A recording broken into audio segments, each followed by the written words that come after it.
Judge John Jones is presiding. Be seated. No talking.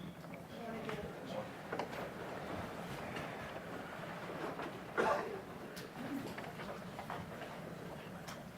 right, we are back on the trial matter. Are there any matters that we need to address before we get started with the jury room? All right, just want to thank you all for your patience as we needed to get some things taken care of. The jury's ready. We can get started.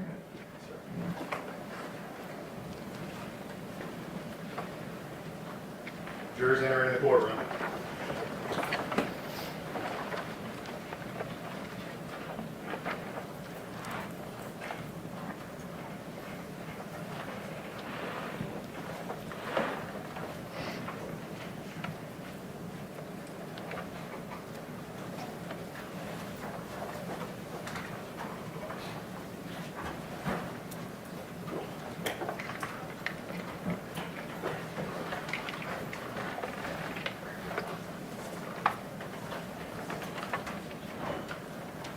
Y'all be seated. Mr. Hemphill, sir, if you can come back around.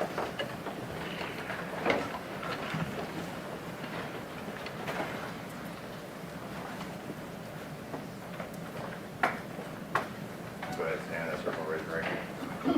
Sir, do you solemnly swear or affirm that the testimony you give today will be the truth and nothing but the truth to help you God? Yes, sir. Please have a seat, sir. When we adjourned yesterday, we were in the middle of the cross-examination. Mr. Zuhoff, sir, are you ready to proceed? Yes, sir. Mr. Hemphill, I'm going to call your attention to a few things, but one of the first things we're going to listen to are the dispatch radio recordings from the night in question. They've already been made, Your Honor, they've already been made, will be made part of a collective exhibit that the two officers are coordinating as we've been doing everything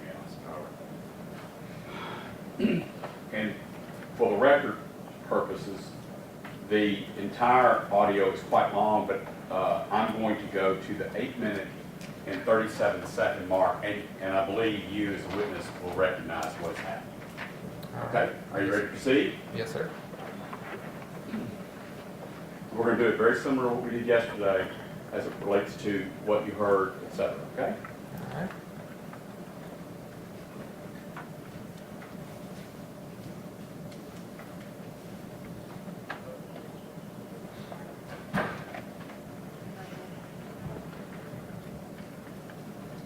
Your Honor, I'm going to hit pause.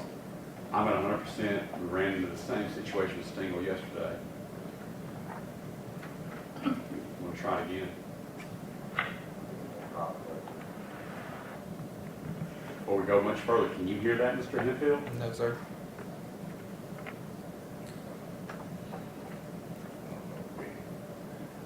I even had Miss Tanisha help me. Any of your IT folks are available to be able to assist. You can try a few more seconds, see if it gets better.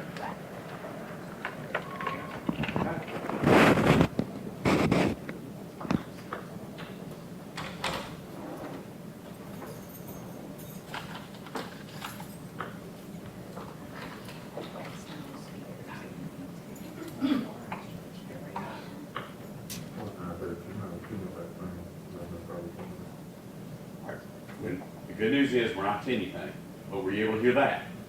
Very faintly, yes, sir. All right, between the doors and the keys and the, I'm going to do the best. If you can't hear something, you just tell us, okay? Yes, sir. Now proceed, John.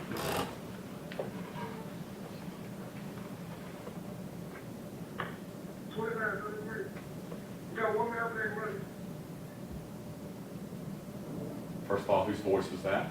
It sounds to be like Officer Martin. Is that a recording from the night of the Tyre Nichols arrest? Yes, sir.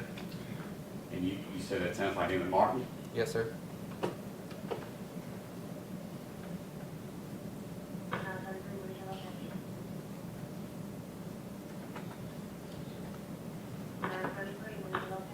$29.38, where Wayne and Ross. Hey, Lewis and Floyd.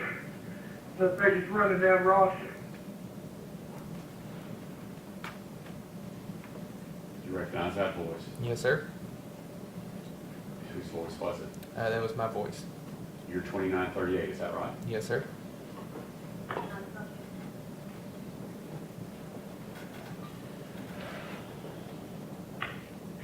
Young male, black, slim build, blue jeans, and a hoodie. Sounds to me like you're what? Out of breath. We earlier saw your body cam in the attempted arrest of Tyre Nichols at Ross and Rains Road. Are these calls lined up at that time frame? Yes, sir. Is that why you're out of breath? Yes, sir.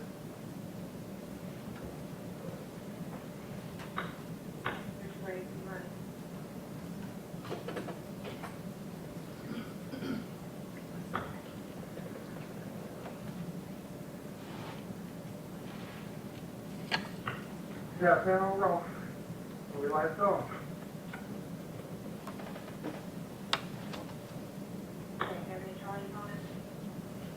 By the way, we've heard that a few times. What is the dispatcher asking you She's asking what were the charges. on the fleeing? Suspect, yes, sir. And do you recall an answer ever being given by you or anyone else to the dispatcher? No, sir, not that I recall. Do you know why? Do you know why you nor any of the other officers announced to the dispatcher, MPD dispatcher, what the charges were? Slip your mind or what? Yes, sir, it just slipped my mind. I wasn't even listening to the radio because at that point I was helping Haley. Proceed again at 10 minutes and 29 seconds. Yeah, the Scorpio unit over at the Stewie place. Who was that? It sounded like Officer Martin again, And what is he asking? asking if there were any other Scorpion units in the area And to what? and to start heading to this area. Now, if that call goes out to you as a Scorpion team member or a Memphis police officer, what does that mean to you, for you to do? You need to get there if possible. Well, If because you're not, none of us are cops. You say if possible, what do you mean by if possible? if you're not tied up on another call, if you're not in the middle of a traffic stop, you need to drop everything and head to that location. What would happen if you decided, nah, I'm not going on that call? Realistically, other cops will start talking about you. Would you be disciplined? Possibly, yes, sir. Back on at 10:36. When I heard him on the route. Whose voice was that?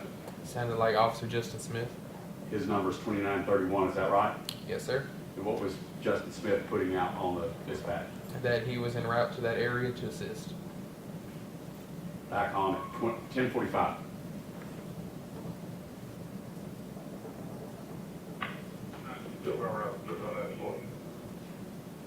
Did you recognize that voice? It sounded like Officer Mills. And is that Mills saying he's on his way as well?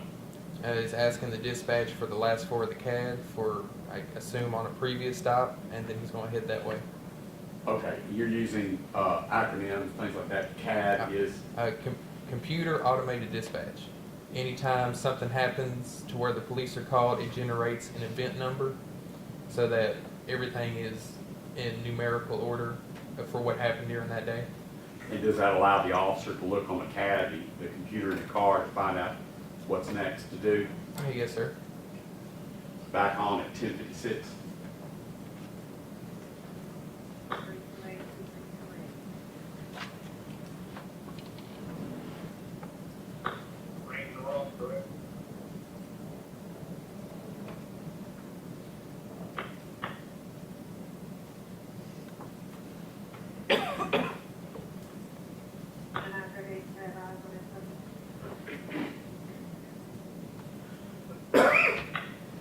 Negative 2938.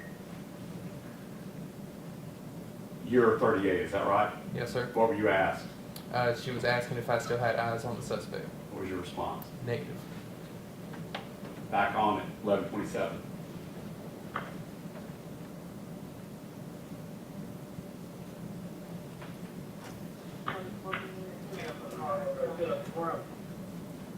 Did you recognize that voice? It sounded like Officer Justin Smith. And what did Justin Smith ask? Can we set up a perimeter? What is a perimeter? We know the location where the suspect was last seen. Can we get officers in that area to make sure that they're still somewhat in that neighborhood? Back on at 11:40.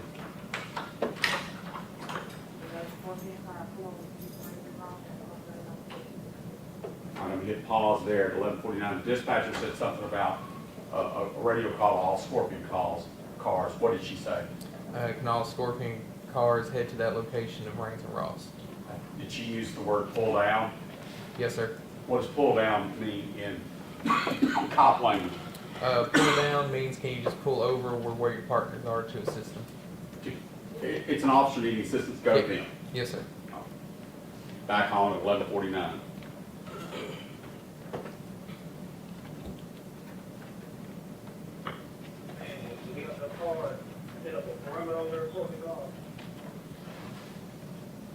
That's Justin again asking the same question, right? Yes, sir. Moving on at 11:59. What did the dispatcher tell Justin in his request for perimeter? That there weren't any more cars. All right. Going on at 12:03.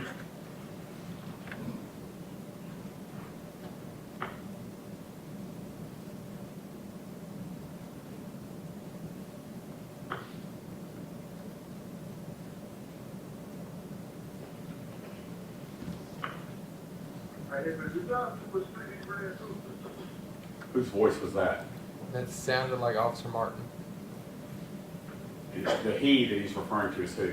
Mr. Nichols. Moving on at 12:23.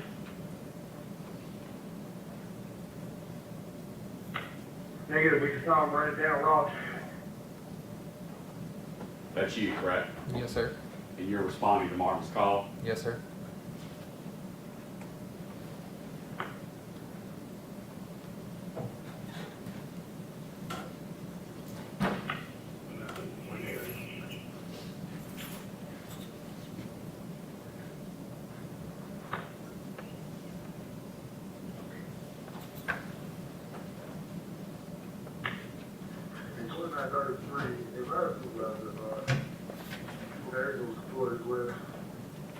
Who is 2933? I believe that was Officer Martin. And pursuant to policy, if a police officer uses one of his weapons, taser, spray, what are y'all supposed to do? Yes, so per policy, we're supposed to alert a supervisor and call the fire department. And that's what that call was about, Yes, sir. to inform dispatcher? Yes, sir. All right, and then if we're listening for your supervisor, that would be Lieutenant Dwayne Smith, is that right? Yes, sir. And his number's 2901? Yes, sir. All right. Back on at 13.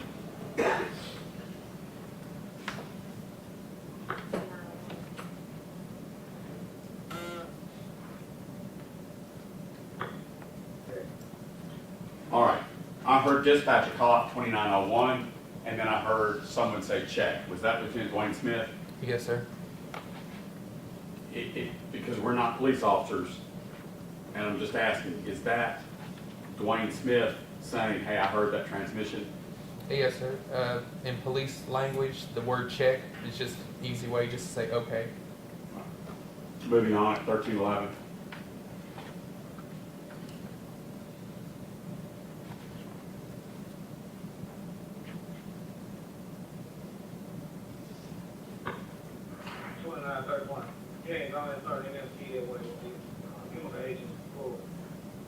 Whose voice was that? Officer Justin Smith, What's he telling dispatch to do? to have the fire department head to that location based on the fact that he knows that at least pepper spray was used. I got a silly question. You have a lieutenant being paid to be the supervisor. He didn't make that call, did he? The lieutenant. Not that I can hear, no, sir. Assume that you're hearing everything, okay? Yes, sir. Dispatch, does dispatch know the policies and procedures of MPD that says if chemical spray is used, to go ahead and roll fire department? Yes, sir. But that call appears to be Justin telling dispatcher to do it, is that right? Yes, sir. All right, moving on at 1323.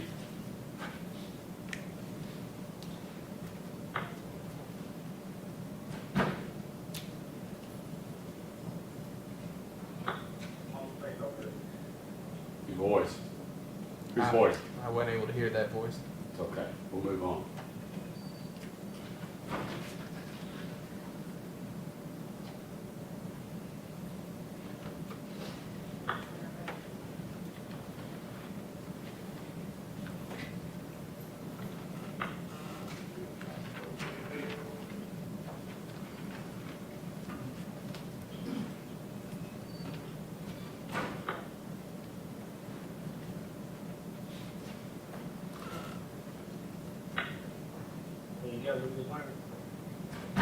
Whose voice was that?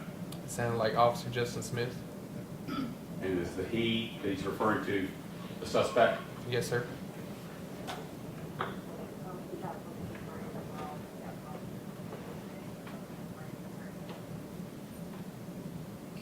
Is it our, I'm just asking for my own edification, is it my imagination that I'm hearing the cops call outs much clearer and louder than I hear the dispatcher, or is it just because the dispatcher, to your knowledge, is just a low talker?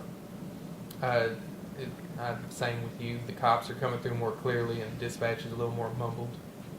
And did you find that to be common as a patrolman out there, that dispatchers kind of quiet and mumble? Yes, sir. There were times that we would have to tell dispatchers, "Hey, can you speak up, or you're coming in muffled?" Okay. Moving on at 14:15.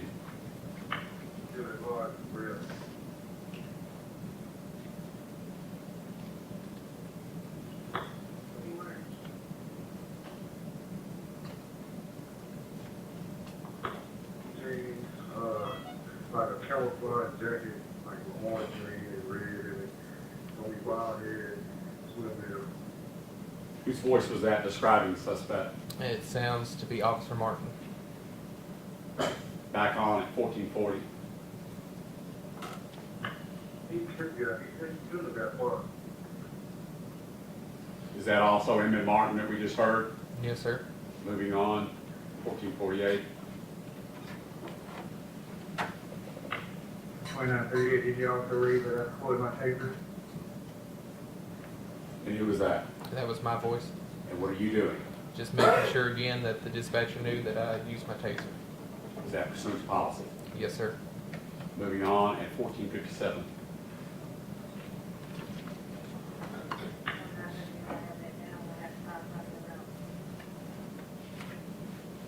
What'd she say? She told me that she does have it written down on her system that I use my taser, and she does have the fire department en route. Moving at 15:04. Just before I start, so at this point, Tyre Nichols has not been captured. Is that right? I don't believe so. Yes, sir. You haven't heard it on the radio, have you? No, sir. Okay. So at this point, at least from the radio standpoint, Mr. Nichols has not been captured or spotted. Right.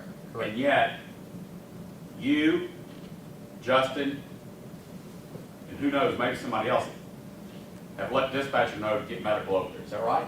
Yes, sir. The first one happened to be Justin Smith, but then you did it as well, right? Yes, sir.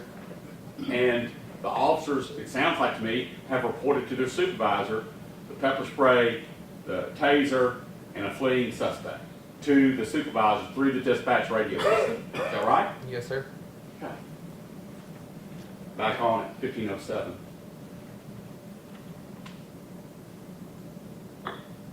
One now, one. All right, whose voice was that? Lieutenant Smith. And what is Lieutenant Smith asking the dispatcher for? Can she check to see if there's a K-9 officer available to help search the area? Moving on, 15:19.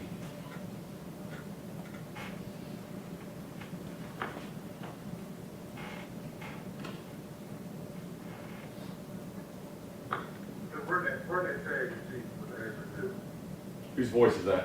Sounds to be Officer Martin. And whose tag is he asking to be run? Mr. Nichols. Moving on at 15:32.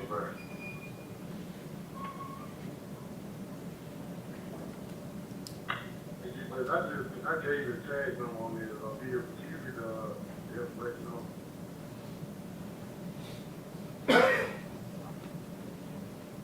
Is that Emmett Martin? Yes, sir.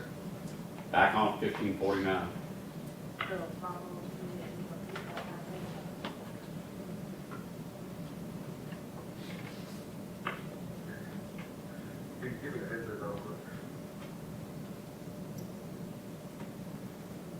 Is that him and Martin again? Yes, sir. And what does he ask you, the dispatcher, for? To run the tag, and can you get the address off of the tag? Why is that helpful? Because if the suspect lives near, they're possibly running to their house. Doesn't that assume that the owner of that car is the one driving the car? Yes, sir. And at this point, did any officer out there know who was driving that car? No, sir. All right, moving on. 1603. Well, what we do with stop sign on road?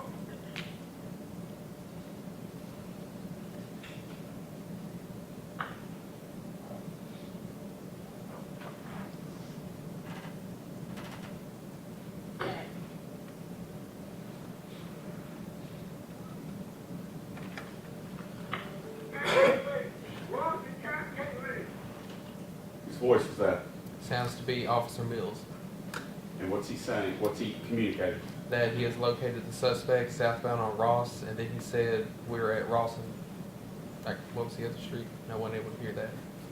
I would suggest he says Ross and Cascade, but the question I want to ask you is, you know Mills' voice pretty well, don't you? Yes, sir. He's pretty quiet, pretty calm, pretty laid back. Yes, sir. Did he sound pretty calm, laid back in that radio call? No, sir. What's it sound like to you, knowing Mills and the way he talked? That he is running after somebody and needs other cars with him now. All right, playing at 1632.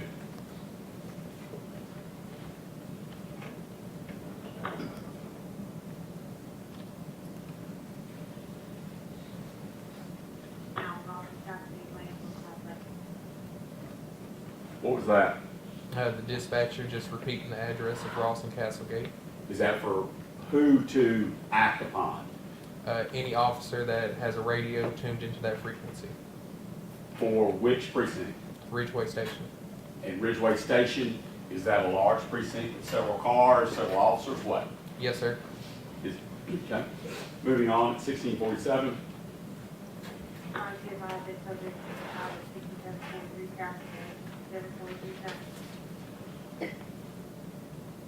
Do you know what that was? I couldn't hear all of it. Who was speaking? It was the dispatcher. Did you hear an address? All I heard was Castlegate. Would it help if I rewind it 10 seconds? Yes, sir.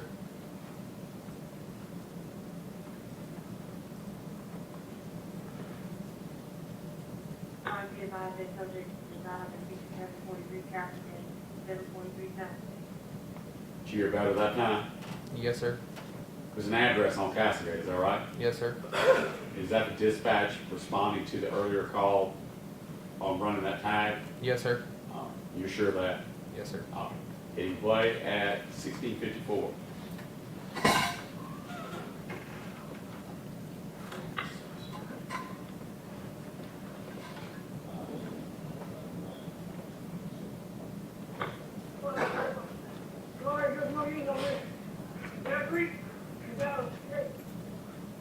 Whose voice was that?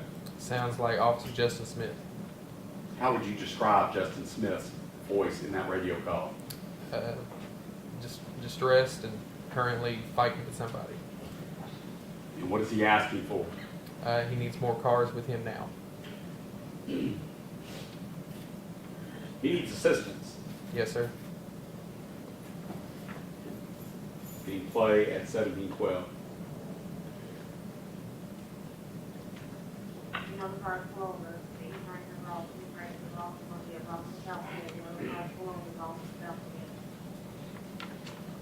That's at 1720-ish.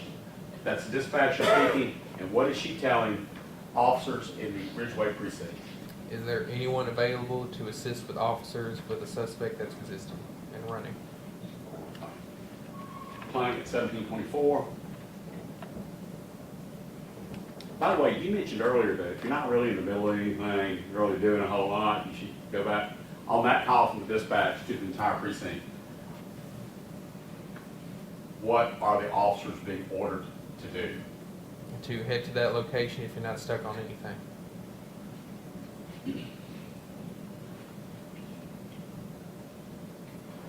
I don't want to take issue with stuck on anything. What do you mean by stuck on anything? You're not stuck waiting on a tow truck to tow a car that broke down in the middle of the road. You're not still on a traffic stop trying to issue a ticket for speeding. If you're sitting in a parking lot waiting for a call, you need to head to this location now. Well, I'm gonna throw a hypothetical at you. You're a Memphis police officer. If dispatcher says all cars pull over to 6547 Council Gate, you're saying that if you happen to be waiting on a tow truck, you can keep waiting on the tow truck, or do you need to go give officer assistance? Memphis PD would rather you wait for the tow truck because other officers would pick up the slack. Moving forward at 1727.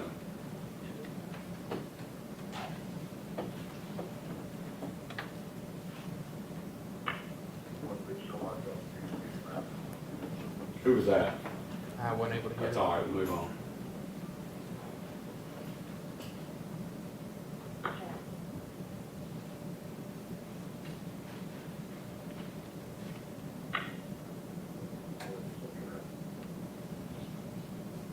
You probably couldn't make that out because I couldn't, right? No, sir. Moving on.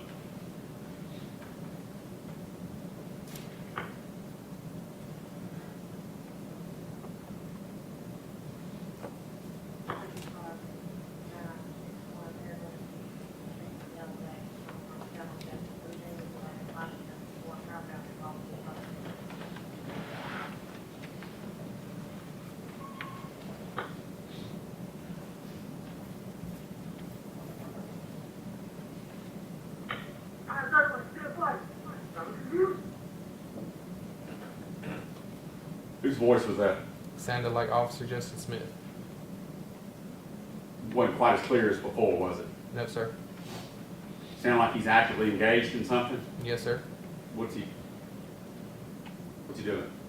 He's still fighting with the suspect. And sometimes, even though somebody makes a radio call out, you hear background noise, is that right? Yes, sir. Did you hear background noise on that call, or you want to hear it again? Can I hear it again? Sure.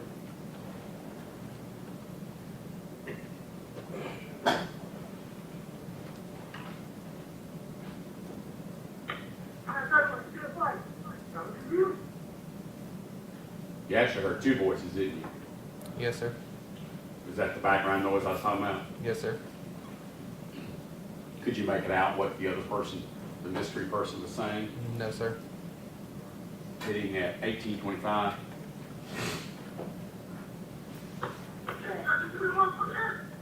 How about that? Could you hear that a little bit better in the background? Yes, sir. What did the person say in the background? Give me your hands. What do you say? Can I hear it one more time? Sure.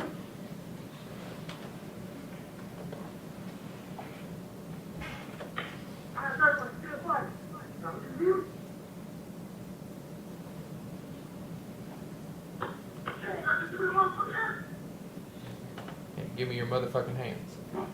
So the call is Justin's voice going out, but you hear someone in the background saying, "Give me your motherfucking hands." Yes, sir. Do you have any idea whose voice that was? It sounds like Officer Martin.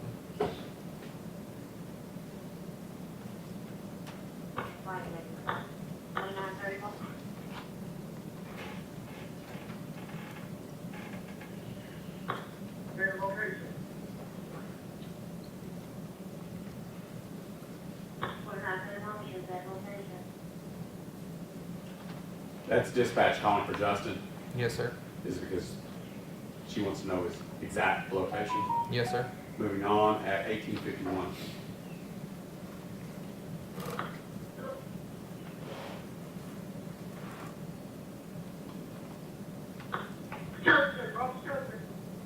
Whose voice was that? I wasn't able to tell by that voice. You want to try again or not? Move on. We can try one more. All right.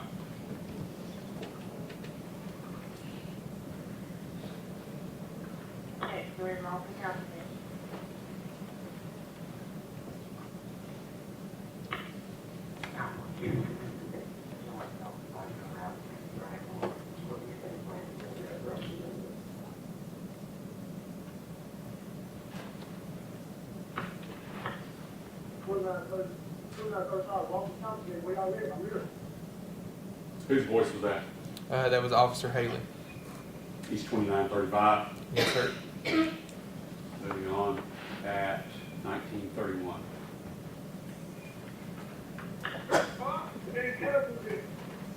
Whose voice is that? Sounds like Officer Mills. How's he sound? Out of breath. Moving on at 1936.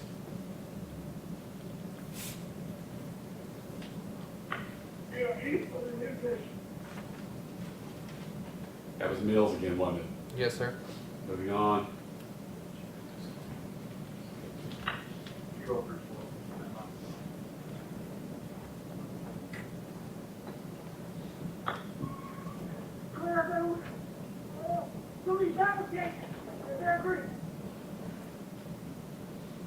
Whose voice was that?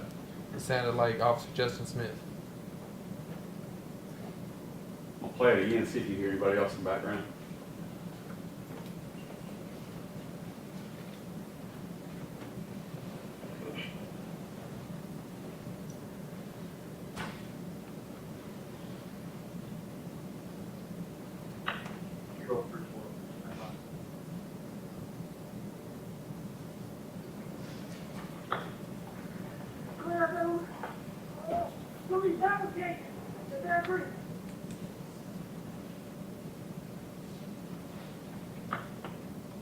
Who's that?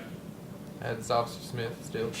Did you happen to hear what intersection was that Justin Smith put out on the radio? It sounded like Ross and Castlegate. Oh. Okay. I'll leave it to the jury. Moving on at 2004. By the way, regardless of what he said, did it sound like he had his composure? No, sir. How long have you known Justin Smith? About 3 months. Would you describe him as a composed person? Yes, sir. Moving on at 2004.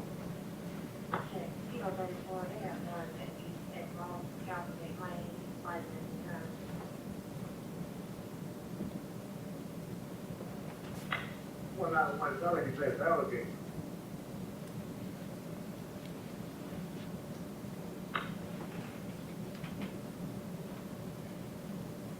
Who is that?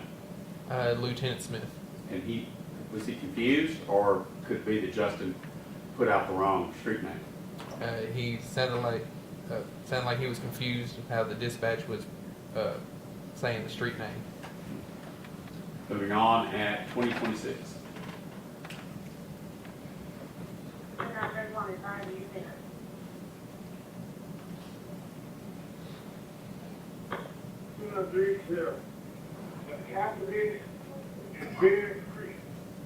Whose voice was that? Officer Mills.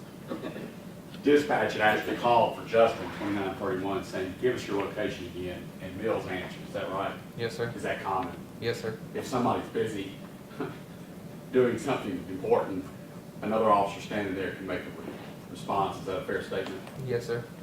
And that's what happened there. Yes, sir. Mills responded, hitting play at 2041.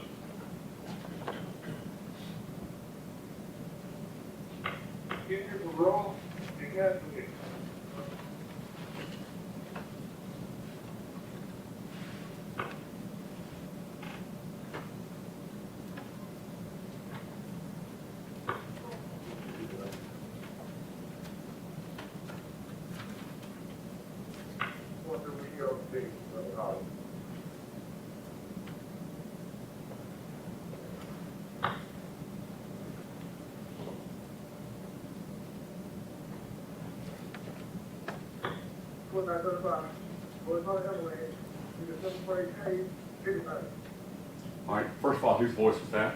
Officer Haley. That's 2935. Yes, sir. And what was he telling dispatcher? Telling the dispatcher to go ahead and start the fire department because the suspect was pepper sprayed, tased, and everything.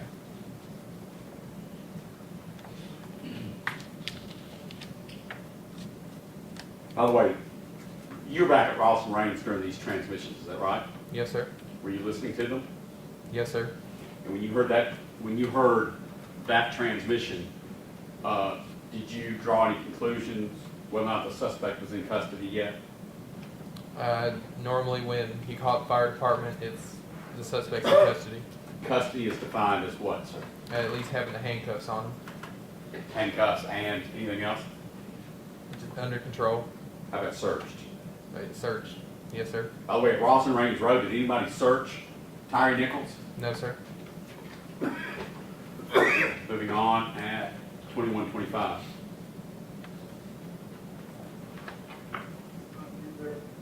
That was really close. I couldn't make that out, could you? Yes, sir. What was it? It was Officer Mills, also just advising that pepper spray was deployed. Okay, so we can't say dispatch didn't know about all this, right? Right, yes, sir. And if I remember from your body cam yesterday, when engine 55 rolls up, which I think we're about to hear, when engine 55 rolls up, what do you tell the paramedics that get off the fire truck? That the suspect was pepper sprayed and tased. And did you mention to the paramedics that you had been fighting with the suspect? Yes, sir. So at least at this juncture, everybody on this radio frequency, MFD, everybody knows there's been a fight, there's tasing, spraying, fleeing. Is that a fair statement? Yes, sir. 2134. And what was dispatch telling the officers right there? She was telling 2935 that the fire department was already en route. We're at 2140. Any play?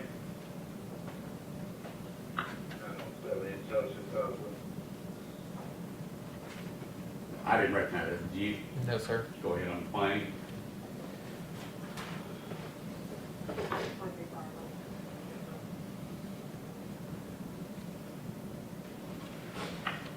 $29.38, engine 55 just made the scene over here with me. Okay. Able to bring the suspect up here. Okay, my math is right. About 15 seconds went by from the time Haley said, pepper spray, tase, everything, to you calling saying paramedics are on the scene with you at Range and Ross. Is that right? Yes, sir.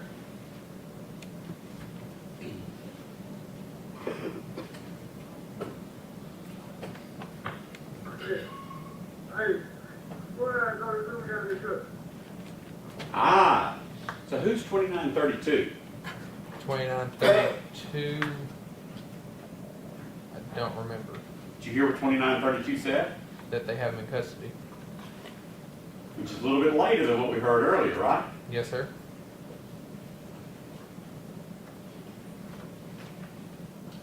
We were at 2214 when the last police officer made that call. Moving forward,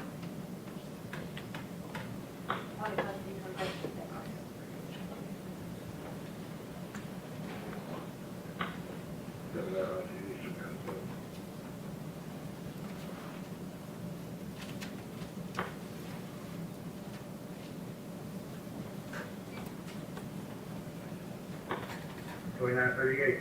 Does the fire department need to come down to you, or are you bringing them back down here? Get them down here, bring them down here. all right. A little bit unusual to use a person's name on the radio, is that right? No, sir. Hemphill? Whose voice was that speaking to you? Justin Smith. And what was he telling you? He was just telling me that the fire department needs to come to them. He'd already told you once, right? No, sir. That was the only one that I can recall when he answered. Okay. But does Justin sound to you, based upon your knowledge of his voice inflection, be a little bit put out? Yes, sir. And he says, Hemphill just sitting down there, just sitting down here to us. Is that what he said? Yes, sir. And did you follow that direction? Yes, sir. And by the way, what rank, not title, but what rank did you have at the Memphis Police Department? Just regular officer. Okay. And how's that work? Patrolman 1, Patrolman 2, how's that work? So you have patrolman probation, then you have regular patrolman, and at the time it was sergeant, lieutenant, and on up. We'll stop at sergeant, okay? So it's probationary, or whatever you call it, patrolman, and then sergeant, is that right? Yes, sir. Justin Smith's rank at the time of this incident was what? Same as you? Yes, sir. Patrolman. Yes, sir.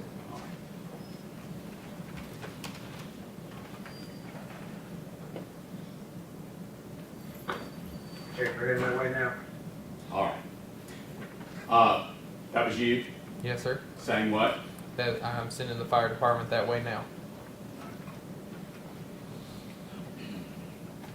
You have testified in numerous environments, FBI, Department of Justice, State of Tennessee, District Attorney's Office. You have given your statements, and some of those statements have been sworn to. Is that right? Yes, sir. And let's just look at the sworn statements, sworn testimony that you've given. You were asked, and I'm asking you today, are you familiar with Justin Smith's reputation there at organized crime? Not too familiar since I only knew him 3 months. Okay, we'll do it that way. Do you recall your sworn testimony when asked to describe Justin Smith's reputation and your opinion of him? Very caring, laid back, and understanding. And does kind and gentle ring a bell for you in front of the grand jury stating that about Justin Smith? Yes, sir. Was that your testimony? Yes, sir. I believe so. It's very similar to what you just said. I just want to make sure you did in fact testify that way about Justin Smith. Yes, sir. What do you mean by kind and gentle? And did you say compassionate as well? What did you say? Understanding. Understand. Yeah, describe for the jury what you mean by kind, gentle, and understanding. Anytime I had a question or anything, I would always ask him. He wouldn't ask questions. He would just help me out at the best of his abilities. There was a time where I was probably going to be sent off of the team because I wasn't producing stats. So he told me ride with him in his car for a couple of days so he can help me get on track to doing what the Scorpion team needs to do. He also gave you some advice about what officers to stay away from too, didn't he? Yes, sir. Did you follow his advice? Yes, sir. May I have a moment with my client? Yes, Your Honor.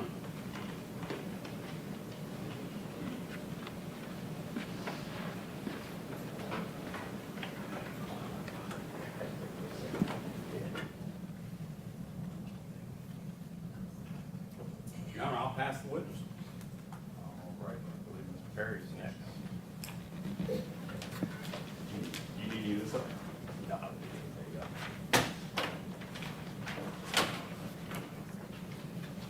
Good morning. Good morning. My name is John Perry. I'm here on behalf of Tyre Nichols. I think, other than you, Mr. Bean would have been the newest member of the Scorpion unit back when you were on the Scorpion unit, right? Yes, sir. If I recall, he was only there a little bit longer than me. Like about a month longer, is Yeah. that fair? And Mr. Zuma asked you a series of questions, so I'm not going to go through all of that. I'll probably be up here about 5 minutes, but Mr. Zuma asked you before he sat down questions about how many different times you've talked and testified, et cetera. You've been pretty consistent, right? Yes, sir. You've been precisely consistent from day one about what happened, about your people on the team, right? Yes, sir. And part of that consistency, the questions weren't always as pleasant and laid out as Mr. Martin Zumach just asked you, right? Right. Yes, sir. And you've had opportunity to talk with members of the DA's offices, right? Yes, sir. And those communications were recorded, right? Yes, sir. Those communications were pretty pleasant, and they just talked to you, asked questions, right? Yes, sir. There was no kind of browbeating, I'll call it. But was there? Not too much. No, sir. Now, it's a little bit different when you're across the street, right? Yes, sir. A little bit different when you're talking to the DOJ, right? Yes, sir. They try to, in particular, get you to change stories sometimes, right? Yes, sir. They use that same word, they browbeat you, right? Yes, sir. There was recorded transcript, 8 pages, where they tried to get you to change the fact that you heard somebody's hand on a gun, right? Yes, sir. And you didn't change that, did you? No, sir. You also were asked questions during that same grand jury testimony regarding whether or not you knew Kadarius Bean, right? Yes, sir. And I think you characterized it in that testimony, and tell me if I'm wrong, it didn't talk much, Right, yes, sir. Is he a pretty quiet guy? Yes, sir. And you said that he seemed like a good officer, right? Yes, sir. You said he was shy and just handled his business the right way. Yes, Is that sir. true? Anything about him, and you were asked specifically during that same inquiry where I was talking about the 8 pages where they took you through the ringer about whether or not you heard a gun, you said you stuck to it, I heard it, and we found out you did hear it, right? Yes, sir. But when you're asked those questions regarding Mr. Bean, he asked you specifically, have you ever known him to use excessive force? And did he have a reputation for using excessive force? And do you remember your answer? Yes, sir. And what was that answer? I don't recall any excessive force or anything used by Officer Bean. You ever heard any kind of problems regarding his character and his reputation in the MPD? No, sir. Mr. Perry?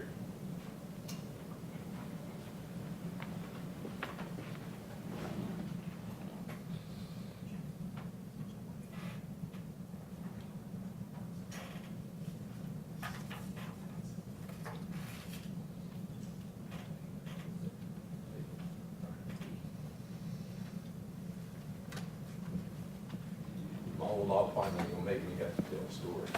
I said I was gonna be a few minutes, but it's gonna be just a few minutes longer. All right. Do you remember going through an exercise with Memphis Police Department where they sprayed your face with pepper spray? Yes, sir. What happened during that? Can you kind of talk to us about what that exercise is? So that exercise through the police academy, they spray you with your own pepper spray. And the whole point of the exercise is you got to work through it. You can't just give up. So during that, they ask you a series of questions like what's your license plate number, how long have you been in Memphis. After that, you have to, believe it was, you had a training dummy laying on the ground. You have to try to handcuff them while you're still fighting the pepper spray. And then there's also another training dummy where you have to do a few strikes to them to also, you still got to keep working through this pepper spray. You were asked a couple times about pepper spray and how strong. Now, on that night, back January 7, 2023, when you were making the stop, you had been driving, correct? Yes, sir. And are you at night, have you always worn glasses since you've been driving? Yes, sir. And on that particular night, did you have your glasses on? Yes, sir. And I remember you saying that you sprayed everybody, but yours hit the brow and up, right? Yes, sir. Did the brunt of it hit the eyeglasses during the time that he was spraying, if you remember? If I remember, most of it hit my forehead and then it started going down. Okay. So it wasn't directly in the eyes, in other words, right then, correct? Yes, sir. Now, I remember on that night, you talked on with your camera some 50-odd minutes. There were 2 different body-worn camera segments, and you talked for a long time, but it seemed like that whole time you were what I call hocking, what have you, but you're clearing your voice, clearing your throat. Can you tell the jury why you would have been clearing your throat and catching your breath during that time frame? So the pepper spray that they used at the time, it blinded you, obviously, and it also affected your breathing and closed up your sinuses. Hence, hacking up because you're trying to get it out of your system. And if any of it's in your nose, they also tell you in the academy, to breathe it out your nose. If there's anything in your mouth, you got to get it out. When you get a burst of that in your eyes, is it possible to see as good as you can see right now? No, sir. Matter of fact, but for a few feet in front of you, can you see anything? No, sir. And on that particular night, do you remember that intersection? Yes, sir. Was there anybody out there stopping traffic and saying, hey, y'all stop, we got to run across these 4 lanes of traffic? No, sir, not that I remember. And were you running out there in the dark, basically, after having some pepper spray in your eyes? Yes, sir. All right. And was a pretty difficult experience. Yes, sir. Now, at the academy, you have to get it directly in your eyes, right? Yes, sir. All right.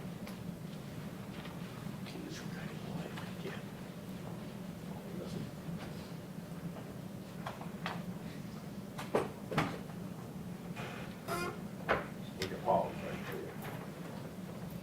there. Pause. Yes.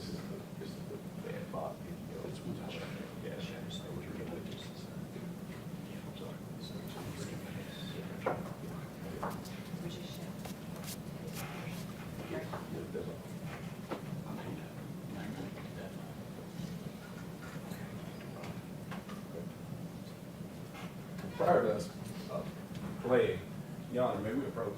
All right.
We just take a brief recess and get that queued up. Court stands in recess. Everyone went outside. You stand here. You want to step down, you can't discuss your testimony. You have a seat captured by the computer.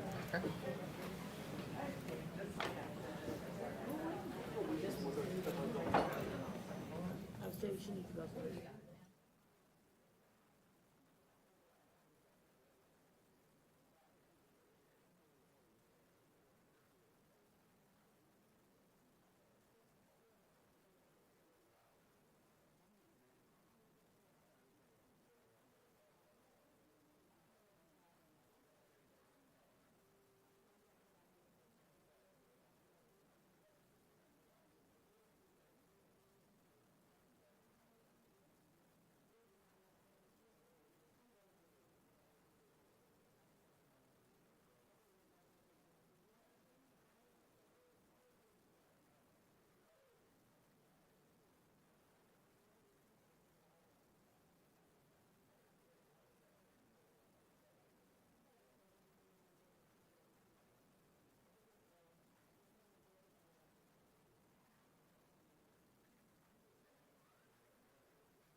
scene that night, and after, the incident, you had at some point described it, that this was similar to fighting Bad Bob. Do you remember that? Yes, sir. And what do you mean by fighting Bad Bob? What is Bad Bob? So Bad Bob is a training exercise that they do at the police academy. Like I said, you know, they pepper spray you, and it's drills that you have to do so that you already know how strong pepper spray is, if it gets in your eyes, and how to work through it. And what did they ask you to do after being sprayed when you done the Bad Bob exercise? Can you talk me through it? Yes. So after they spray you, they first tell you, because when they spray you, your eyes are closed. And they tell you, well, we want you to take a couple blinks so that way it gets into your eyes and, you know, they can tell when it hits. They then ask like a series of questions like your license plate number, where are you at right now, how long have you been living in Memphis, and then after you answer a series of questions, they then tell you to go, I believe it was, do a couple strikes to a dummy, so that way you're fighting with the dummy while you're, you know, still blinded with pepper spray. After you do a good couple strikes, they tell you to move on to the next station, which is a training dummy laying on the ground, and it's handcuffing the dummy also while you're blind. Is it difficult to handcuff that dummy while you're blind? Yes, sir. And is it difficult as far as finding where Bad Bob is even while you're blind? Yes, sir. And it is, according to what you had said during that evening, that was pretty much similar to what you went through in actual real life that evening. Is that correct? Yes, sir. Was that a typical type of evening where you had pepper spray in your eye and had to run across 4 lanes of traffic? No, sir. And was that one of the most difficult interactions that you had while you were at the Memphis Police Department? It was one of them, yes, sir. And that was, and as you indicated, it put you all the way back in your frame of mind to being in the academy, having to deal with Bad Bob. Yes, sir. Pass it with John.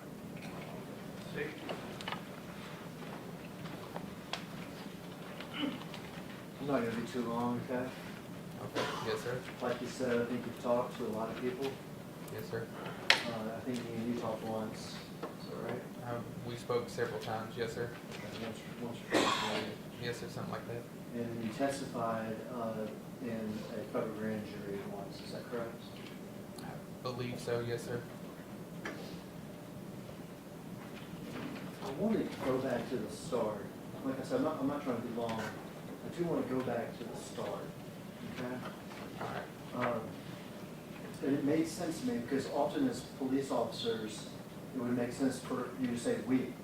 I mean, right? Yes, sir. I mean, and that's just how we do it. If you're going to write an affidavit or complaint about what somebody did, you would say the person would observe do X, Y, and Z, but it may have been other police officers that observed X, Y, and Z. Yes, sir.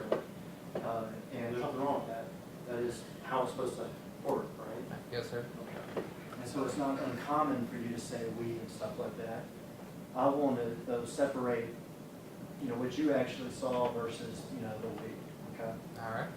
All right, so we're on that night, and you said we saw Tyre Nichols speeding, but I want to take that apart, okay? Who is it that saw something? Officer Martin. Okay. And you've been asked a question before whether or not you actually saw Tyre Nichols speeding. Your answer was no, that it was Officer Martin that said he saw Tyre Nichols speeding.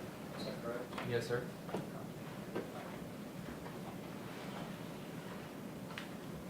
You were asked previously, so what did you actually see Tyre Nichols do? And your answer was that he changed lanes without signaling, Yes, sir. once or twice. Is that correct? Yes, sir. And that is a traffic violation, correct? Yes, sir. Now, did you see, how do you know that when Martin said, I see him speeding, is that on the radio or something? Yes, sir. So you hear Officer Martin say on the radio, I see a car speeding or whatever. Yes, sir. Did you see at that point Officer Martin activate his blue lights? A couple blocks up, yes, sir. Color lights up. Yes, sir. Okay, so this car is ahead of y'all, Yes, sir. and is, at this point, is Martin ahead of you, Yes, sir. and you're further back? Martin is ahead of me, I'm in the middle, and Haley's behind me. And you haven't seen this car speeding, No, sir. but you've heard Martin say that. Yes, sir. You travel some more blocks, Yes, sir. I don't know if you said a couple or a few, but whichever one, a couple or a few, and Martin activates his blue lights. Yes, sir. He doesn't keep his blue lights on, though, does he? No, sir.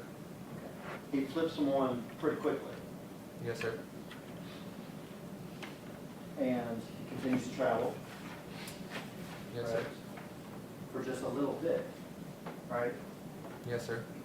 And then he flips them off. Yes, sir. And then the cars continue to travel. Yes, sir. All right, so we watched a video before of, as Mr. Zimach said, a videographer that did the route. Okay? But it sounds like it's not like Emmett Martin had his blue lights on the whole time during this route, right? All right, yes, sir. Blue light flick on. I don't want to put words in your mouth, but presumably the car that was speeding didn't stop. All right, yes, Right? sir. I mean, even if you couldn't see it, it pretty obviously didn't stop, right? Yes, sir. So flick on blue lights, that car didn't stop. Flick off blue lights. Yes, sir. And then at that point, what are y'all doing? They were following Mr. Nichols. They were following. Now, they weren't pursuing them, were they? No, sir. Because it's even against the policy to pursue a car for that offense, is that correct? Yes, sir. Okay, so flick blue lights on, car doesn't stop, flick them off, and we're just gonna sort of follow the car. Yes, sir. That's sort of what y'all want. Yes, sir. And while y'all are following the car, you see the car do a lane change once or twice without a turn signal. Yes, sir. You never see the car going on to incoming traffic, do you? No, sir. You never see a car hopping the curb or anything like that. No, sir. Y'all are just following and catching back up to it. Yes, sir. Y'all do catch back up to it. Yes, sir. And when y'all do catch back up to it, blue lights come on. Yes, sir. And y'all are in cars that are not, don't look like police cars, right? No, sir. They're like Dodge Chargers or something. Yes, sir. Okay, they're not marked MPD or anything like that. They're probably black. They're black. Mine was blue. Okay. Dodge Chargers, the lights are even on the inside. Yes, right? sir. So it's just that those panel sort of light things. And I believe it had lights inside the grill on the front of the car. on the grill.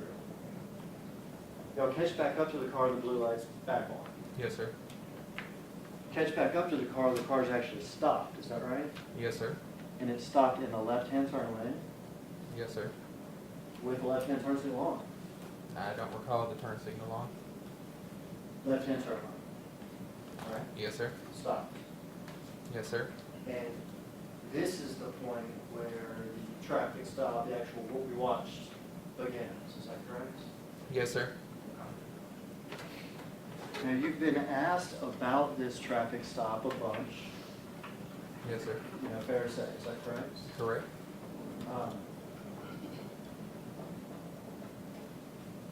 Did you ever see, you've been asked these questions before, did you ever see Tyre Nichols take a swing at anybody during this traffic stop? No, sir. No, sir. Did you ever see him punch somebody during this traffic stop? No, sir. Did you ever see him kick anybody during this traffic stop? No, sir. Did he ever cuss at y'all during the traffic stop? No, sir. Did he ever spit at y'all during the traffic stop? No, sir. Not that I know of. Did he ever threaten y'all during the traffic stop? No, sir. Not that I know of. In fact, you actually described what he did as politely resisting. Yes, sir. Is that correct? Correct.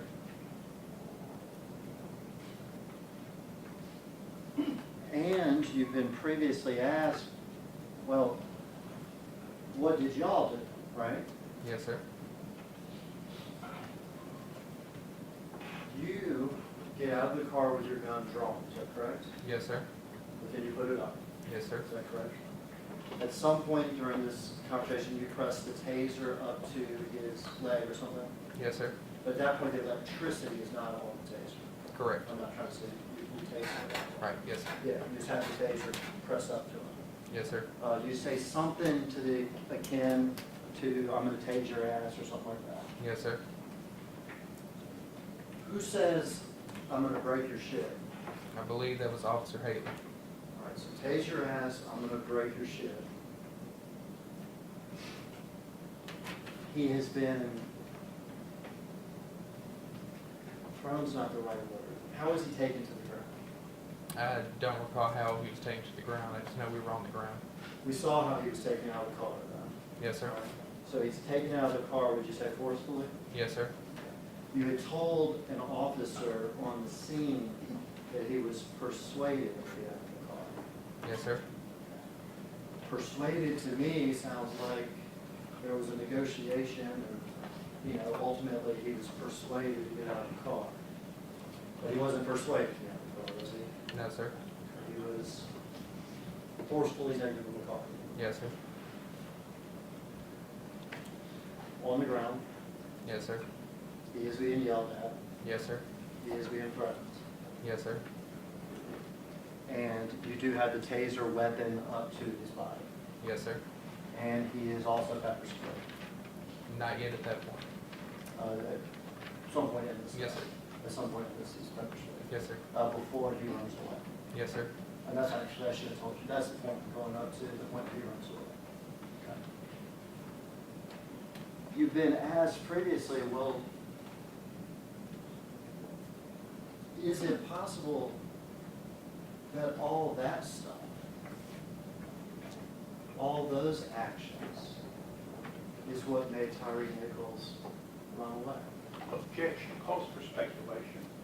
He's been asked this question previously, Your Honor. What question has been asked or is that question has been asked? In his prior testimony. Prior testimony in another hearing? Yes, sir. If I can have the attorney's approval.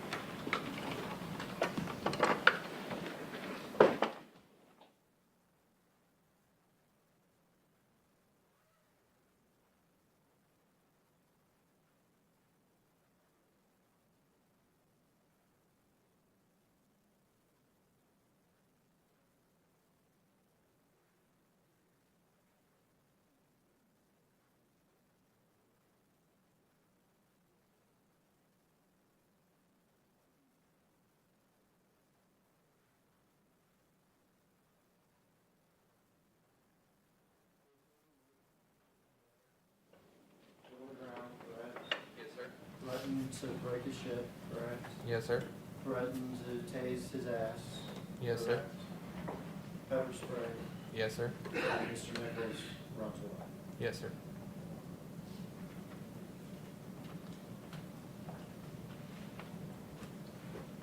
You heard Officer Martin say something, and I'll put words, well, what did you hear Officer Martin say when Tyre was being forcibly removed from the car? To let go of his gun. To let go of his gun. Yes, sir. And to be clear, you're asked some questions. I knew that was you meant.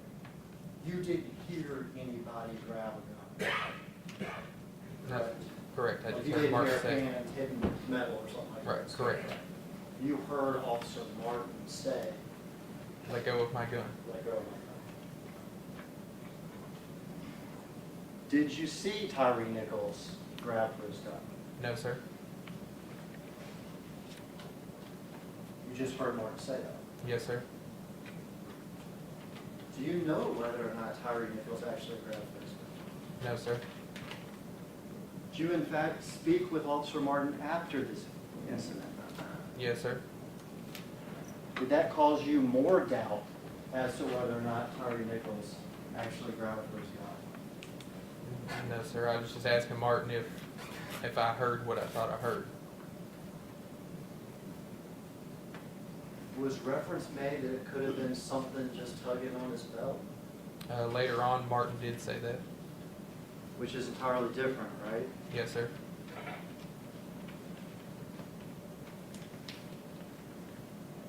And it was hearing that as to why Tyre was thrown on the ground. Yes, sir. And how this all went so forceful, you admit it was forceful, Yes, sir. so quick, Yes, sir.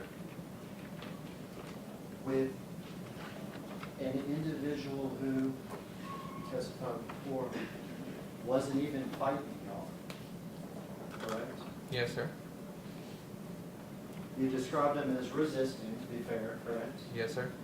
You described it as polite resistance, correct? Yes, sir. But you were very clear that you would not consider that fighting. Right. Yes, sir. Yet he was threatened, yet he was pepper spraying. And then as he ran off, you attempted to tase him, correct? Yes, sir.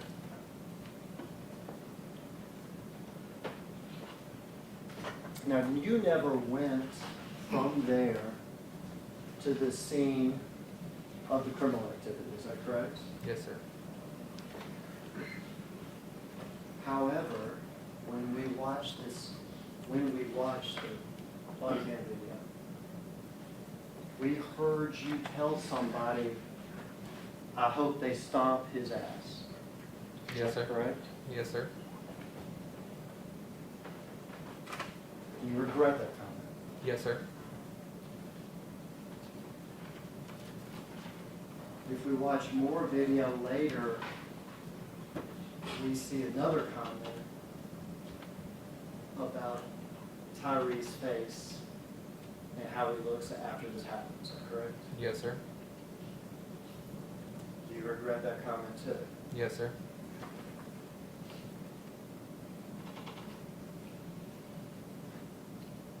But would you acknowledge that I hope they stomp his ass? There's something to that. Yes, sir. Have you ever heard in this police department of the term or the phrase or the concept of, you know, some sort of street tax or some sort of street justice for somebody that runs for the police? Not just for Memphis police. Yes, sir. More general, yeah, not just. Just police in actually- general. You grew up wanting to be a police officer, right? Yes, sir. And you've heard this before, Yes, sir. correct? You've described, or have you described before, how you've heard it, especially from older officers? Yes, sir. I think you told me, or not me, I think you made a statement, officers that don't even want to get out of their cars anymore, or whatever. Right. Yes, sir. So, old school, you hear them talking about the street tax. Yes, sir. Is that right? Yes, sir. Nowadays, it's not talked about in terms of street tax, is it? No, sir. Is there talk among the officers, though, that if somebody runs and you get them, that is a chance to get one punch in? Possibly. Yes, sir. Do you want to try to get in more than one punch? No, sir. Why not? Because then it's too much. One punch is justice for running. No, sir. Well, what is it? Just putting handcuffs on them, Just putting handcuffs on. getting them under control. Yes, sir. Well, prior you've been asked if somebody runs, correct? Yes, sir. That is common for officers or not common? And sometimes officers try to get a little, and it was your word, street justice. Yes, sir. And you have acknowledged that one punch may be, I don't want to say acceptable, but let's say acceptable. Possibly. Yes, sir. Well, more than one punch, unacceptable. Yes, sir. And I think even we talked, a punch can also be called pieces, right? Or a piece. Yes, sir. So one piece, a lot of pieces though, a problem. Right. Yes, sir. Ultimately, you watched that Sky Cop video, didn't you? Yes, sir. Is that the stomping that you were hoping for? No, sir. Was that beyond anything? Sorry, can you repeat? Was that beyond anything that you were hoping for? Yes, sir.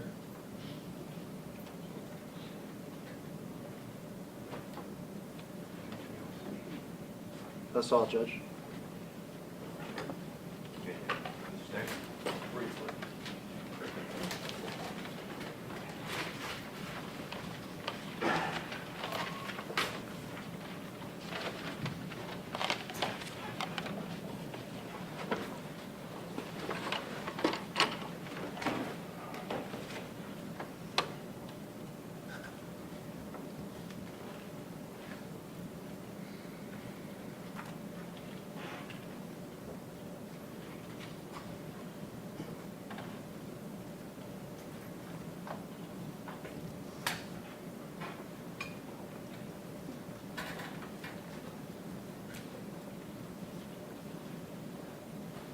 Good morning. Good morning. You talked, Mr. Hageman just asked you about Officer Martin seeing the blue Nissan Sentra speeding, correct? Yes, sir. And you relied on that to initiate the stop, or participate in initiating the stop, correct? Yes, sir. Even though you hadn't seen speeding at that point. Correct. Yes, sir. Am I correct that you did see traffic violations by that blue Nissan Sentra? Yes, sir. Your Honor, may I interrupt? This is his witness, Mrs. Levy. Just regret your vote. Thank you. What traffic violations did you see the blue Nissan Sentra engage in on the riverbank? Fleeing from the police and multiple lane changes without a blinker. And did you see traffic violations by the Sentra on Rains after the turn? No, sir. You were asked by Mr. Zumock about your speed and looking at your speedometer while watching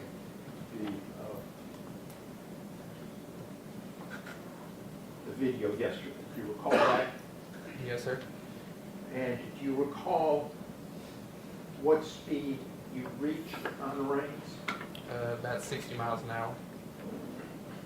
And your body-worn camera showed the Garmin that you had in windshield, correct? Yes, sir. What does the Garmin, what does it show when you're exceeding the speed limit? It turns bright red in the bottom left corner. Now,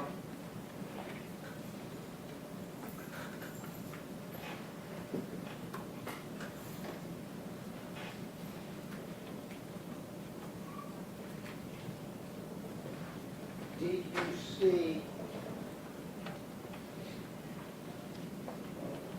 Demetrius Haley used soft, empty hands control as part of that stop?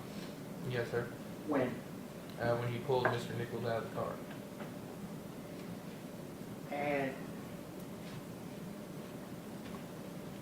did you hear Emmett Martin say, I felt somebody tug on my belt during the traffic stop? Later on, yes, sir. During the traffic stop, what did you hear Martin say? Let go of my gun. And you reacted to that? Yes, sir. At the traffic stop, did he ever say anything about tugging on his belt? No, sir.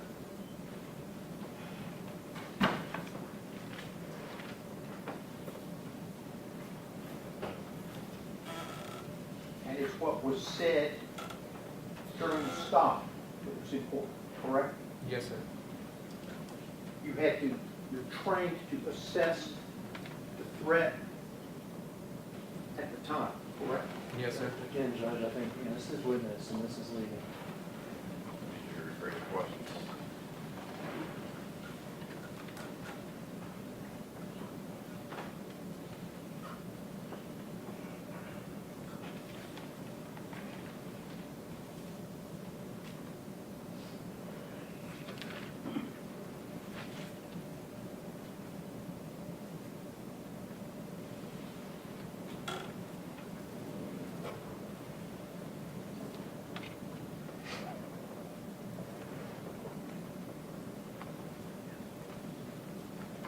have any further questions, Your Honor. Mr. Zuma, anything? Yeah, I don't have anything. Mr. Perry? You were asked a few moments ago about you growing up wanting to be a police officer, right? Yes, sir. And you had family members high up in the police department, correct? Yes, sir. And you end up reaching that goal as a police officer, right? Yes, sir. And you know the term street taxes, Mr. Hagley had asked you 3 moments ago. Yes, sir. And you also were asked questions about having talked across the street at the federal building, right? Yes, sir. And when you talked across the street at the federal building, now you said, he asked you something about testifying one time in front of the grand jury, right? Yes, sir. But you actually met over there a number of times, am I correct? Yes, sir. And you were asked times and again about Mr. Bean as it relates to street tax, as well as everybody else on that was part of the scope again, right? Yes, sir. And am I correct in your statement that you never heard Mr. Bean refer to a street tax? Right. Yes, sir. And you never heard Mr. Bean administering a street tax to anybody, right? Yes, sir. And in fact, you were asked questions about seeing videos, and you saw videos eventually over at 302, and gave a statement, I guess called a 302, right? You know what a 302 is? You don't, you don't. No, sir. All right, you did give statements to the feds, to the federal, I guess to the Department of Justice and members of the U.S. Attorney's Office. Do you remember that? Yes, sir. And you might not, and if you haven't seen them, don't worry about it, but did you ever see a typed up form of the statements that you gave? Not that I recall. All right. Do you remember that you were eventually shown videos regarding the incident? Yes, sir.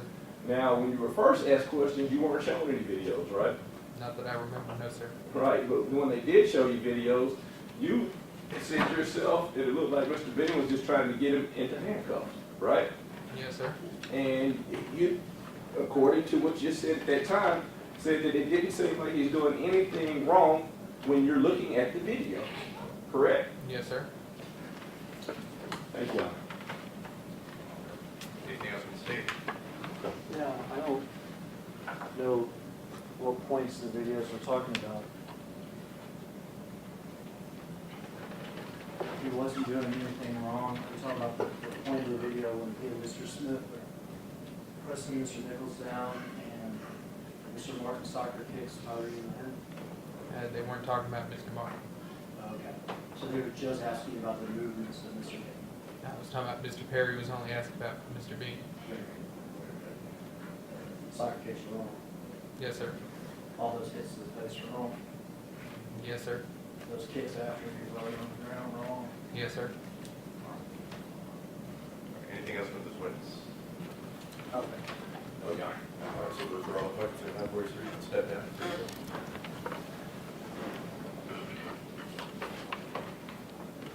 All right. If I can have the attorney's approval.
getting a door unlocked. All right, Mr. Salem, who was going to be your next witness? Jordan Riley, Your Honor.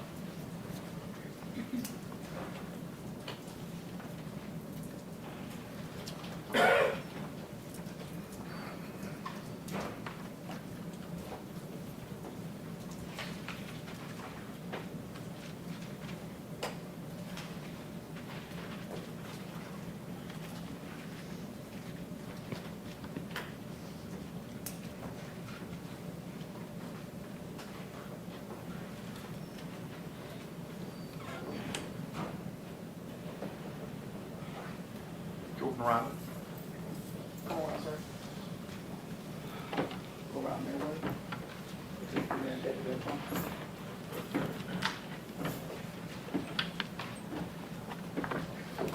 And raise your right hand, please do. Sir, do you solemnly swear affirm the testimony you give today will be the truth and nothing but the truth to help you God? Yes, sir. Just going to need you to spit out your gums, sir.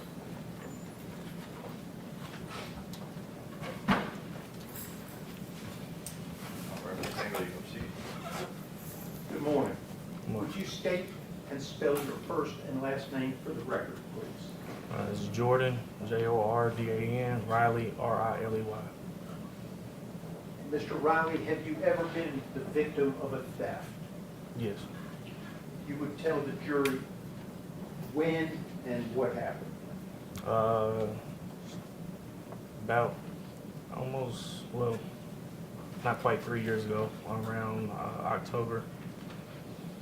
It would have been right around Halloween, actually the night after Halloween. I, of course, was at the house that I was living in at that time. We had some friends over for, of course, a Halloween party. Everybody left. The next day, one of the friends that was there lived down the road, drove by the house and called and said, "Hey, there's glass all around your car."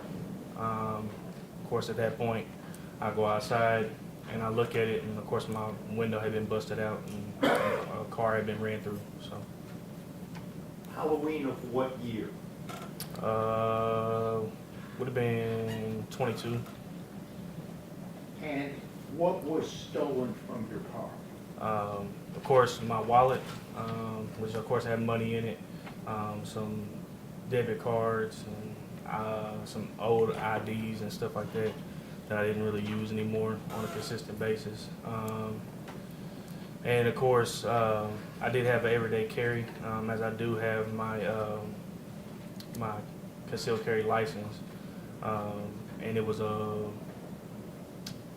Ruger LCP Max. I'm gonna approach past Exhibit 29 to the witness and ask you to flip through those pictures, Mr. Riley.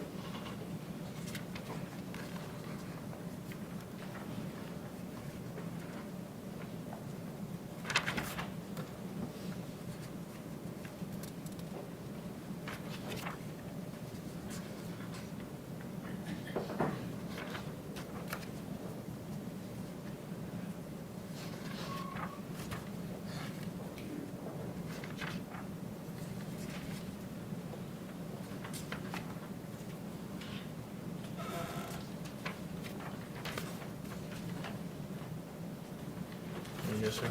Do you recognize anything in those pictures? Yes. What do you reckon? Well, does any of that depict things that were stolen from your car that night? Yeah, the last one. And what is that? That would be my high school student ID card. And for what high school is it? Paducah Tillman.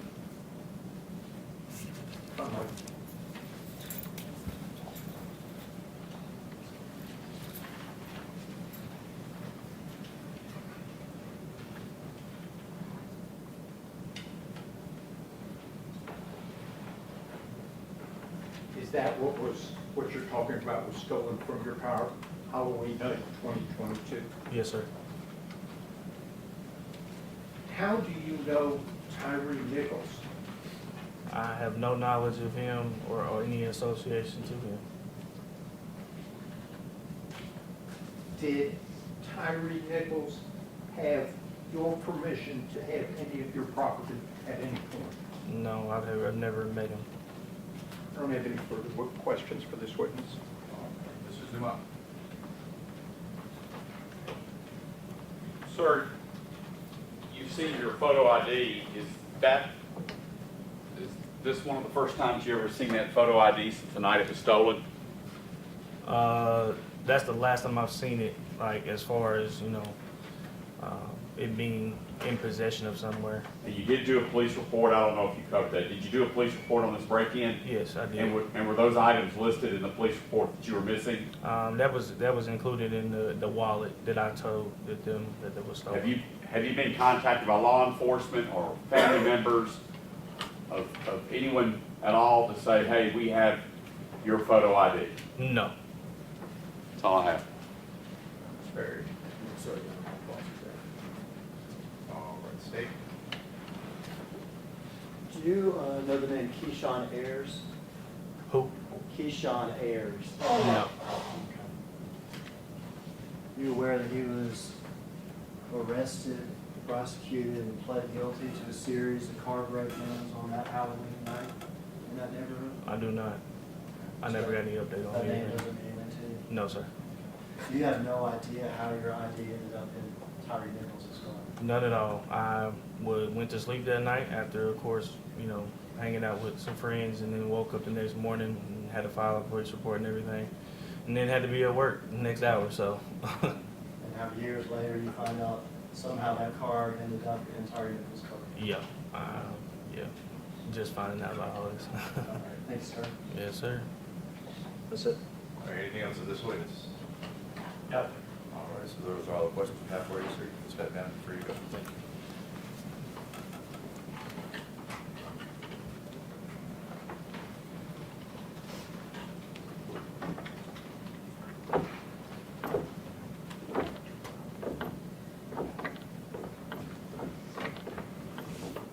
Yeah, the attorney's approach one more time.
Yeah, ma'am, see, this is Officer Greg Turner. All right.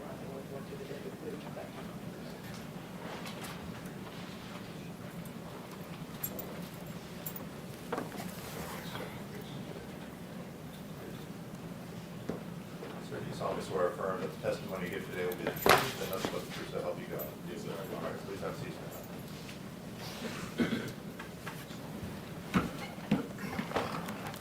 Procedure on this, sir. Mr. Turner, will you please state your first and last name and spell it for the record? Yes, first name is Gregory, last name Turner, Gregory, Turer. And are you currently employed with the Memphis Police Department? Yes, sir, I am. And what precinct are you in? I'm at Range Precinct, And how long have you been with the Memphis Police Department? 14 years. And during those 14 years, have you come into contact with Darius Bean? Yes, How did you come into contact with Darius Bean? I was his primary FTO, And can you tell this jury what an FTO is? field training officer. And how does that FTO program work? When he comes out the academy, he get assigned an FTO, which I was assigned him. It works in phases. We have 4 phases. He comes with me first phase, 30 days. Go to another FTO in the second and third phase for 30 days each. And then he'll come back to me for the 4th phase until he finishes up his remaining days. And during that time frame, after being an FTO, well, let me step back. You said you were his FTO for 2 of those 4 phases. Yes, sir. And so you were the first phase and then the last phase. Yes, sir. 4th phase. And after the 2 terms as FTO, did you still work in the same precinct with Mr. Bean? Yes, sir. And this would have been around the year 2020 to 2022? Yes, around that time. I can't say what time. I think like 20, 21, 22, somewhere around there. And from your memory, do you remember Mr. Bean going from your precinct to the Scorpion unit? I remember it, yes. I remember he told me he was joining that unit over there. And to your understanding, was that an application process, or did you kind of get picked for that unit? You get picked off the merit of your work, what kind of work activity you have, good work effort and stuff. So. And so both as your field training officer time frame and during that 2-year period, y'all were still working out of the same precinct? Yes, sir. Yeah. Can you tell this jury about the officer you know as Tadarius Bean? Oh, so there is he was a humble guy, well mannered, listen. He's probably one of my favorite trainees, as we call him. He went above and beyond. I didn't have to repeat myself twice, which I really respected in him. Superb young fellow when I had him. Didn't cause me any trouble. Constantly, listened to me, listened to my guidance, and understood where I was coming from. And just overall, just a good young man during that time frame that I had him. Now, during the time that he would have been assigned to you, he was right out of college. Did you know that? Yeah, yes, sir. All Yeah. right. And he had, so he would have been around 21, 22 years old. Yeah, Pretty young guy. young, yes, sir. As a young man, did he take his job seriously and show maturity? Oh, yeah, yes, sir. At that age, I wouldn't have thought he was 21 at that time. In other words, was he getting himself together, or was he got together? He was put together. He was well put together. So, yes, sir. And is there any critiques as far as his character that you have and his reputation in that precinct and in Memphis Police Department? His reputation was good. Good officer. That's how you can come involved with that unit that he went to as being a good, prudent officer on the streets. And you don't have any critiques of his character at all? No, sir. No. Pass the witness, Your Honor. I have nothing, Your Honor. Our state. Just briefly. Yes, ma'am. Mr. Turner, you said you worked with Mr. Bean 2 years, 90 days. Sound about right? I know I trained with him for probably 60 days, maybe about 50 to 60 days. But we worked together once he finished his phases.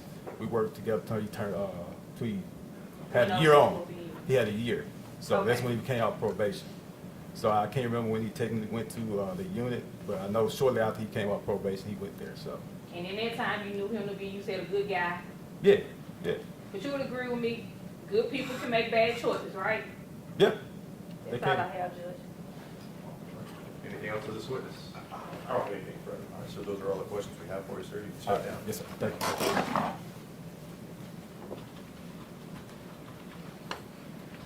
All right, the next witness.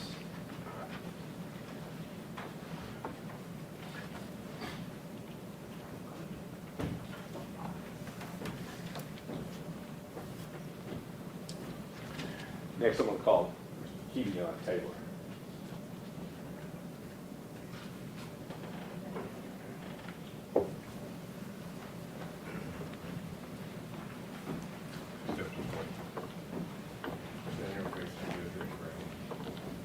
Sir, do you solemnly swear or affirm that the testimony you give today will be the truth and nothing but the truth, so help you God? I do.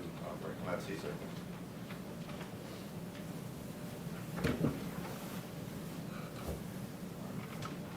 May I proceed, John? Yes, sir.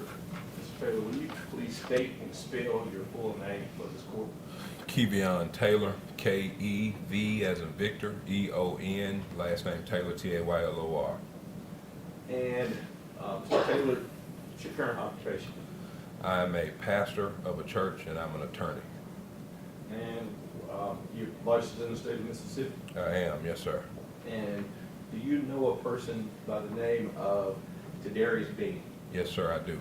And how long have you known Mr. Bean? I've known Mr. Bean for about 7 years. Now, you said you're an attorney. You met Mr. Bean 7 years ago. Where did you meet Mr. Bean? I met Mr. Bean while we were students at the University of Mississippi. And at that time, how did you first come into contact with him? I came into contact with him when he wanted to join a fraternity on campus. I was a chapter president of that fraternity, and he was one of the applicants, and I got to observe him and get to know him from that point. And you said you got to observe him. Prior to being a student at the University of Mississippi, had you had any military service? Yes, sir. I enlisted in the Mississippi Army National Guard when I was in high school, served all through undergrad and law school as well. Are you also trained as a firefighter? Yes, sir. I'm a certified fireman in the state of Mississippi. I joined the volunteer department when I was 15 years old, and then when I got to college, I joined the department in Lafayette County as well, and I served all through college. And so you've been in contact with people that have to serve as a team, is that correct? Absolutely. And in your experience as a firefighter, your experience in the military, your experience with your fraternity, and your observation of Mr. Bean, how would you describe his character based off of your background and experience? I would say he's humble. I'd say he's a man of integrity. I'd say he's a man of the truth. And he's a friend, I would say. And when you describe the integrity that he has, was there a particular situation that occurred while he was, and you said that you were your chapter's president, did Mr. Bean ever serve while you would have been in law school as the president of that same chapter? He did, actually. So the year after I ceased being the president of the chapter, Tadarius Bean became the chapter president. And was there a situation where his character would have been tested at least? Absolutely. We had some chapter members who took some funds out of the chapter account that they were not authorized to take, in sum of over $3,000. Bean and I found out about it. Of course, I wasn't the chapter president at the time, but he let me know, and I stopped what I was doing. He stopped what he was doing, and we went to the bank immediately, and we rectified that situation, and that included confronting those members that had committed that wrong and letting everybody else know what had happened. And is there anything about his personality, character, etc., that would lead you as a member of the bar, man of the cloth, etc., from coming to this court and testifying to this jury regarding that man's character, that would give you problems about doing that? Absolutely not.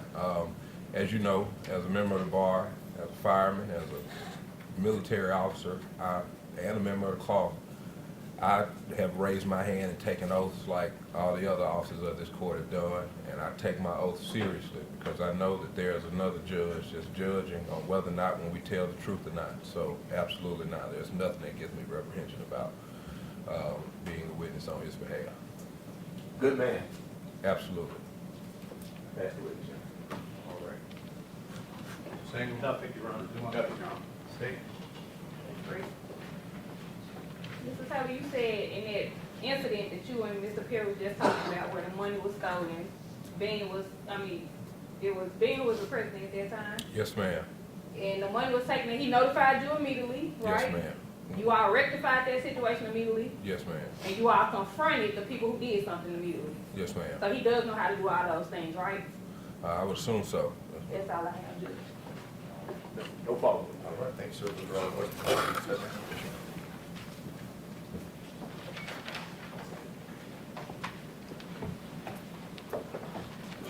The court would call Mr. Brian McKinney.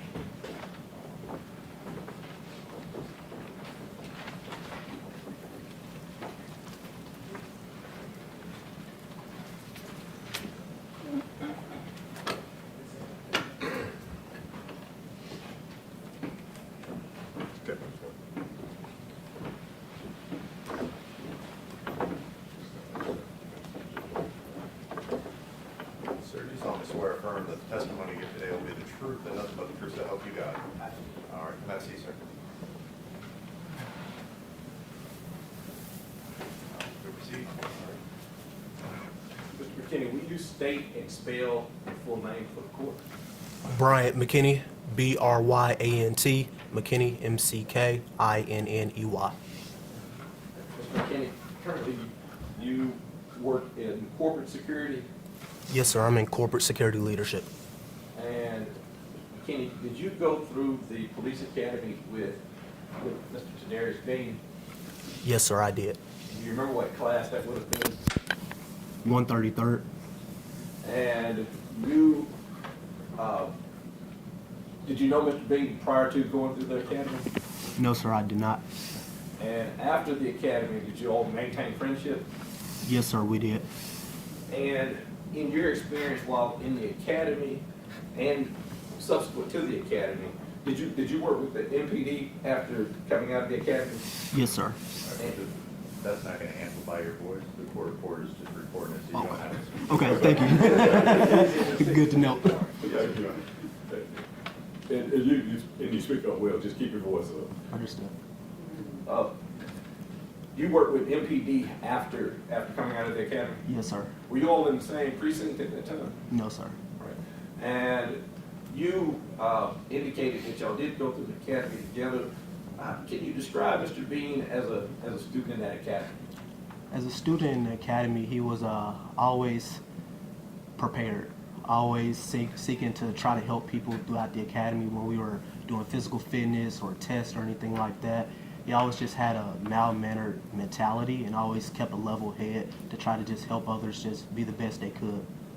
If somebody came up and said, "Man, Bean's such a loudmouth, I can't believe it," would that shock you? It would definitely shock me. Is Bean pretty quiet guy? Yes, he is.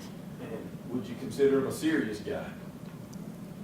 When serious matters arise, yes. He has a sense of humor, but he Right, yes. I always got a sense of humor, though. did he take his job and what you all were trying to do as law enforcement officers to be at that time? Did he take that seriously? He did. He honestly did.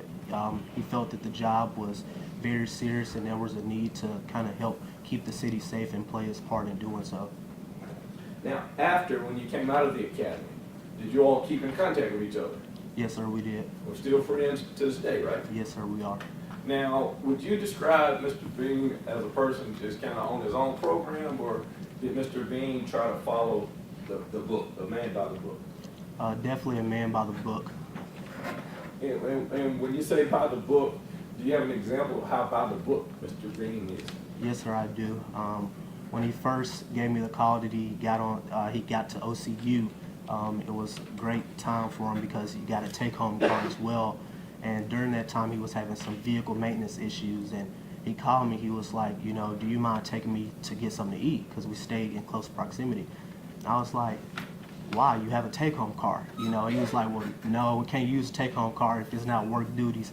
And so I had to go pick him up and take him up the street, even though he had a take-home car. But he was by the book, no matter what it calls for. He didn't use his badge or anything given from the department to, for his own benefit. So you had to you had to go to his house, run him to the burger store or whatever to get a hamburger. Because, and he had a car outside that OCU had, Yes, sir. and that's how by the book he is. Yes, sir.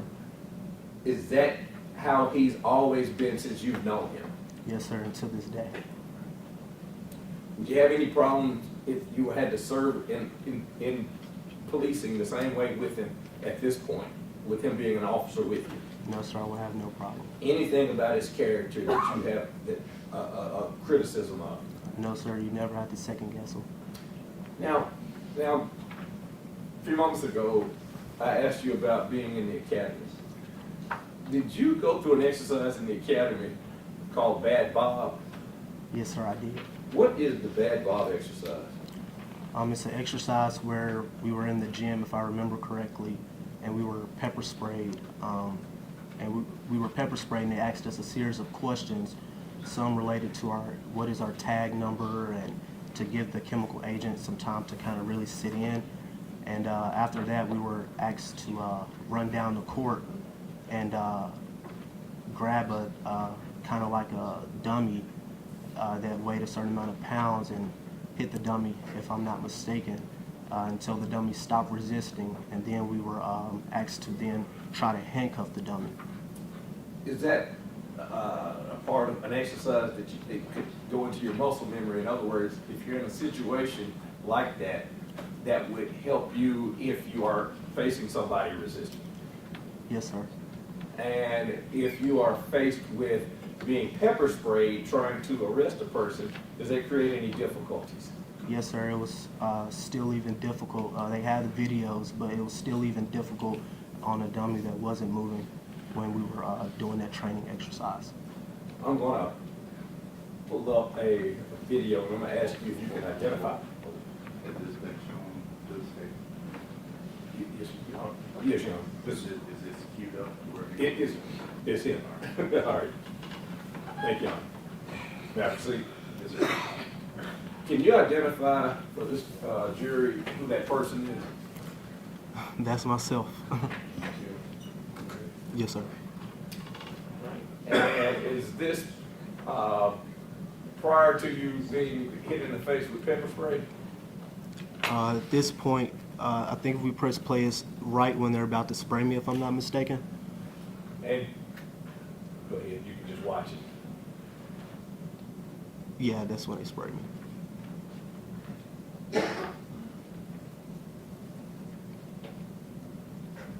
You cut the volume up.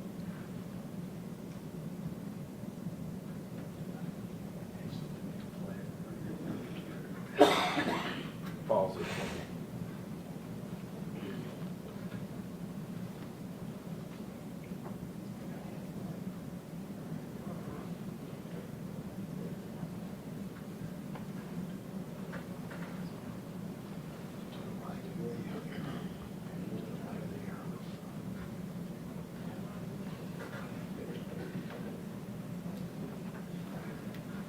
Okay.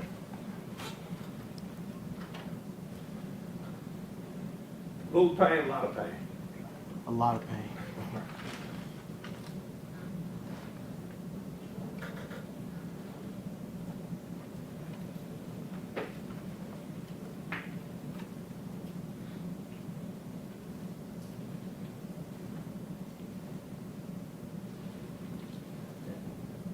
If you recall, are they saying anything to you at this time? Yeah, I think they started asking me questions about my tag number, driver license number. Then they kind of told me to gather myself so that I can.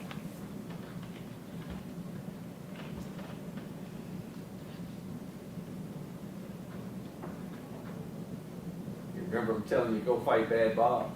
Yes, sir. Yeah, they asked me to point to him.